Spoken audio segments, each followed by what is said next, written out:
यहाँ पे एक फॉर्मूला से ड्राइव कराऊंगा आपका कि कैसे आया, उसके बाद तो एक एक लाइन में फटाफट उड़ेंगे 4-5 सवाल जितने भी हैं, राइट। थोड़ा बहुत चेंज है सवालों में, सम करना है हमें वहां तक का। तो सम का फॉर्मूला क्या होता है हमारे पास, ए इंटू में R raise to power N, N होता है नंबर ऑफ टर्म, आर होता है कॉमन रेशो, -1 आर -1, ठीक है। पहले इसका फॉर्मूला बना के दिखाऊंगा, सवाल यही रहेगा, इसलिए सवाल के साथ लिख दिया है, ठीक है। अब ये फॉर्मूला होता है तो ठीक है सर, लगा तो फॉर्मूले में एक ही जगह इनपुट कर दो, एक ही जगह आउटपुट कर दो, एक ही जगह इनपुट कर दो। नुकसान क्या है, नुकसान इसमें क्या है वो बताऊंगा। एक ही जगह है 1, ठीक है। 1 ना लिख के मैं ए को ए ही रहने देता हूँ, चाहे तो 1 भी लिख लो, कोई खास फर्क पड़ेगा नहीं। पहले फॉर्मूला बनाना है, उसके बाद करेंगे सवाल, इसलिए मैंने ए की वैल्यू आएगी वैसे तो 1, बट फॉर द टाइमिंग आप ये मानो इसको।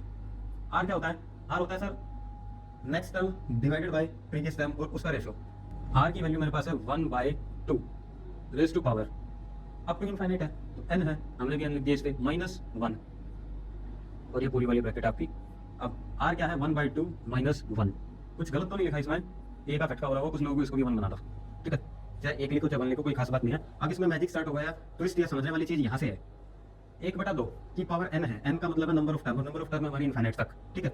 1/2 की पावर अगर मैं 1 पुट करूँ क्या आ रहा है, ये 1/2 यार, 1/2 की पावर अगर मैं 2 पुट कर दो, n की वैल्यू 2 रख दो तो क्या आ रहा है 1/4 आ रहा है।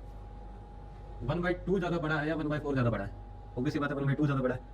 सपोज दैट आपके पास ये है, ये बोला, ठीक है, ये हो गया 1/2, रोटी आधी होगी, ठीक है। ये हो गया 1/2 1/2, ठीक है। एक पावर और बढ़ा दी, अभी तो आधा आधा एरिया था, एक पावर और बढ़ा दी 1/4, सिर्फ ये एरिया बच गया, ठीक है। एक पावर और बढ़ा दूंगा 1/2 की पावर 3, 1/8, क्या हो रहा है, ये रोटी इतनी थी अभी इतनी होगी 1/8, इतनी सी होगी।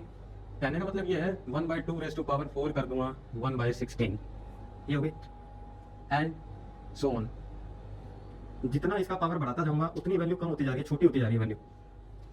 1/2 की पावर n -1, मतलब इसको मैं ये लिख सकता हूँ a इंटू में, ये नेग्लिजिबल है, इतनी छोटी हो जाएगी, इतनी छोटी हो जाएगी कि 0 पॉइंट अपने क्लासरूम से 0.0000 बोलते हुए अपने घर चले जाओ, उसका पॉइंट लगा देंगे, इतनी छोटी हो जाएगी वैल्यूज, ना के बराबर है। इसको हटाई दे, 0 कर दे,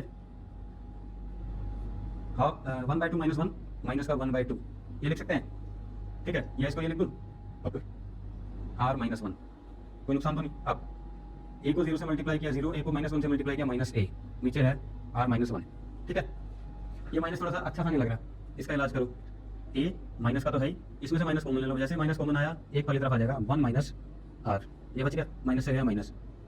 ये हमारा सम का एक नया फॉर्मूला बन के आ गया, क्या आ गया बन के कि सम का एक नया फॉर्मूला आ गया हमारे पास, ये sum of infinite term when r is less than 1। वैसे तरह से जब r ग्रेटर देन 1 है तो फॉर्मूला ये रेगुलर चल नहीं रहा है, जब r लेस देन 1 है तो ये आ जाएगा हमारे पास फॉर्मूला। इसको वहाँ पे सजा दो इस फॉर्मूले को। सम है Sn कितना है 1 - r, बड़े में से छोटा माइनस होगा, और ये है a,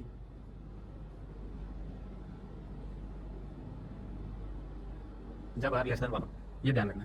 अब कितनी देर लगेगी सवाल को उड़ाने में, हमें दिख रहा है r लेस देन 1 आ रहा है, यानी कि बड़े में से छोटा माइनस हो रहा है। कैसे दिखा, हमें बड़े में छोटे के नीचे देखो पावर बढ़ रही है, जब भी डिनोमिनेटर में पावर बढ़ती हुई नजर आए ना, ऑब्वियस सी बात है नंबर नीचे बढ़ा ही रहने वाला है। जैसे नंबर नीचे बढ़ा रहने वाला है तो r की वैल्यू हमेशा 1 से कम आएगी, यानी कि रेशो जो है वो 1 से कम ही आने वाला है, ठीक है जी। अब रेशो 1 से कम आ रहा है तो हमें दिख रहा है सम करना है, रेशो 1 से कम है तो उसका फॉर्मूला होता है a।